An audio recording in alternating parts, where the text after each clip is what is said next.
नमस्कार, मैं वीना और आपका स्वागत करती हूँ हमारे चैनल बिहान इंडिया में। कांग्रेस ने अपनी जमीनी पकड़ मजबूत करने तथा जनता से सीधा संपर्क साधने के उद्देश्य से भारत जोड़ो न्याय यात्रा किया। पहले चरण की यात्रा का उद्देश्य कन्याकुमारी से कश्मीर तक भारत को एकजुट करना था, जबकि दूसरे चरण में न्याय की बात की हुई है। इस बार राहुल गांधी ने भी बिहार में अपना रिकॉर्ड सुधारा है। राहुल गांधी पूरे चुनाव के दौरान 2 बार बिहार आए। बिहार में भारत जोड़ो न्याय यात्रा 7 निर्वाचन क्षेत्रों से होकर के गुजरी है। इनमें किशनगंज, पूर्णिया, कटिहार, अररिया, सासाराम, कैमूर और औरंगाबाद शामिल है। वहीं आपको बताते चले कि बिहार में इंडिया गठबंधन को राहुल गांधी की न्याय यात्रा का लाभ मिला है। बिहार में न्याय यात्रा किशनगंज के रास्ते प्रवेश की थी। यहाँ कांग्रेस की जीत हुई है। किशनगंज से अररिया होते हुए पूर्णिया में राहुल गांधी ने रैली की थी। इसके बाद कटिहार में रुके थे। 2019 में कांग्रेस के हिस्से मात्र 1 सीट किशनगंज आई, लेकिन 2024 में कांग्रेस ने अपनी किशनगंज के अलावा 2 अन्य सीटों पर जीत हासिल की है, जिसमें कटिहार और सासाराम है। किशनगंज लोकसभा सीट से डॉक्टर मोहम्मद जावेद, कटिहार लोकसभा सीट से तारिक अनवर और सासाराम लोकसभा सीट से मनोज राम ने कांग्रेस के सिंबल पर चुनाव जीता। इसके अलावा औरंगाबाद सीट से राष्ट्रीय जनता दल के उम्मीदवार अभय कुमार सिन्हा और काराकाट से सीपीआई एमएल के राजा राम सिंह ने जीत हासिल की है।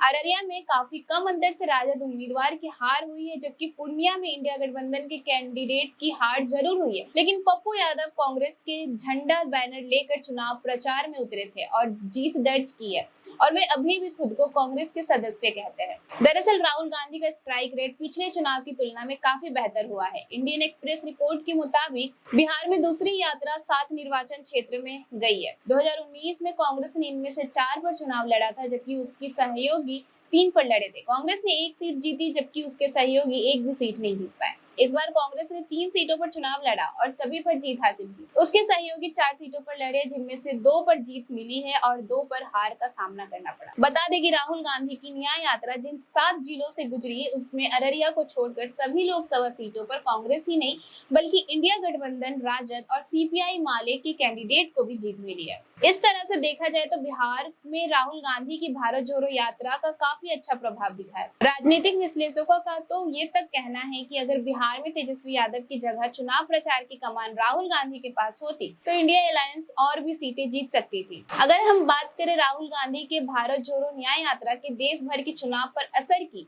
इंडियन एक्सप्रेस की रिपोर्ट के मुताबिक कन्याकुमारी से शुरू होकर कश्मीर में समाप्त हुई ये यात्रा 71 लोकसभा क्षेत्रों से होकर के गुजरी, जिनमें से कांग्रेस ने इस बार 56 सीटों पर चुनाव लड़ा और 23 पर जीत हासिल की। 2019 में इसने इनमें से 65 सीटों पर चुनाव लड़ा और 15 पर जीत हासिल की। इसी बीच कांग्रेस के इंडिया ब्लॉक सहयोगी इस बार इनमें से 14 सीटों पर मैदान में थे और 6 पर जीत हासिल की। 2019 में सहयोगियों ने 71 सीटों पर से 4 पर चुनाव लड़ा और 2 पर जीत हासिल की। श्रीनगर और बागपत के 2 निर्वाचन क्षेत्रों पर 2019 में किसी भी इंडिया ब्लॉक पार्टी ने चुनाव नहीं लड़ा था। दूसरी यात्रा ने इस साल 14 जनवरी से 16 मार्च तक 82 लोकसभा क्षेत्रों को कवर किया। कांग्रेस ने मणिपुर के इम्फाल से महाराष्ट्र के मुंबई तक की यात्रा की, जो लगभग 6713 किलोमीटर की दूरी थी। ज्यादातर बस से की गई यात्रा है। 82 निर्वाचन क्षेत्रों में से कांग्रेस ने 49 सीटों पर चुनाव लड़ा और 17 पर जीत हासिल की। 2019 में इसने 71 निर्वाचन क्षेत्रों में चुनाव लड़ा था, लेकिन केवल 6 पर जीत हासिल की। इस बार पार्टी ने अपने सहयोगियों को 33 सीटें दी, जिन्होंने 18 पर जीत हासिल की। 5 साल पहले इन दलों ने इनमें से 10 सीटों पर चुनाव लड़ा था, लेकिन एक भी सीट जीतने में असफल रहे थे। ये यात्राएं कांग्रेस की रणनीति का महत्वपूर्ण हिस्सा रही है, जो न केवल पार्टी की जमीनी पकड़ को मजबूत करने के लिए की गई है, बल्कि इससे राहुल गांधी की छवि भी खुलकर सामने आई है। इन यात्राओं ने कांग्रेस को अपने मतदाताओं के बीच नई उत्साह और एकजुटता बढ़ाने में मदद की है, जिसका परिणाम आगामी चुनावों में और बेहतर होने की संभावना है।